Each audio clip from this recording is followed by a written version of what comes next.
Hello everyone, welcome back to my new blog. তো এটা আসলো 2 দিনের ব্লগ। তো আমি গেছিলাম একটু বদরপুর, আর এখানে গেছিলাম। আর বদরপুর একটু কাজে গেছিলাম, তো ভাবছি যে একবার থ্রেডিংটা করিলেই, আমি অনেক দিন হয়ে গেছিল থ্রেডিং করছি না। তো এখান থেকে বাইরে আমি গেছিলাম একটু কেকের দোকানে। তো এখান থেকে কেক দেখে আমি লইলে ইসলাম আর গেছিলাম গিয়ে ঘরে। আর এটা আসলো এর পরের দিনে সকালের ভিডিও। তো ঘুম থেকে উঠে দেখছি যে মা এখানে ঠাকুর দিলেইছে।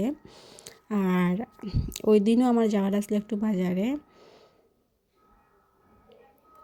তো এখানে আমি রেডি হয়ে গেছি, আর তারপর গেছিলাম গিয়ে বাজারে। আর ঘরে গিয়ে আমার আর কোনো ক্লিপ নেওয়া হয়েছিল না। তো ওই দিন আসলো মার বাবার অ্যানিভার্সারি। তো আমরা ভাবছি একটু ছোটো ছোটো করে সেলিব্রেশন করবো। আর এখানে তো তারে দেখতেই পারে।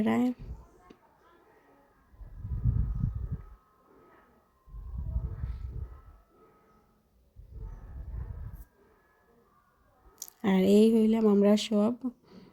আর আজকে রাত্রে রান্না করছিলাম ফ্রাইড রাইস, ডাল, আর আসলো মিষ্টি লাউ বড়া, ক্যাপসিকাম বড়া, আর আসলো মাংস। তারপর এখানে আমি রাত্রে স্পিল দেখাতে আসলাম। তো আজকের লাগি বাই, দেখা হইব নেক্সট ভিডিওতে।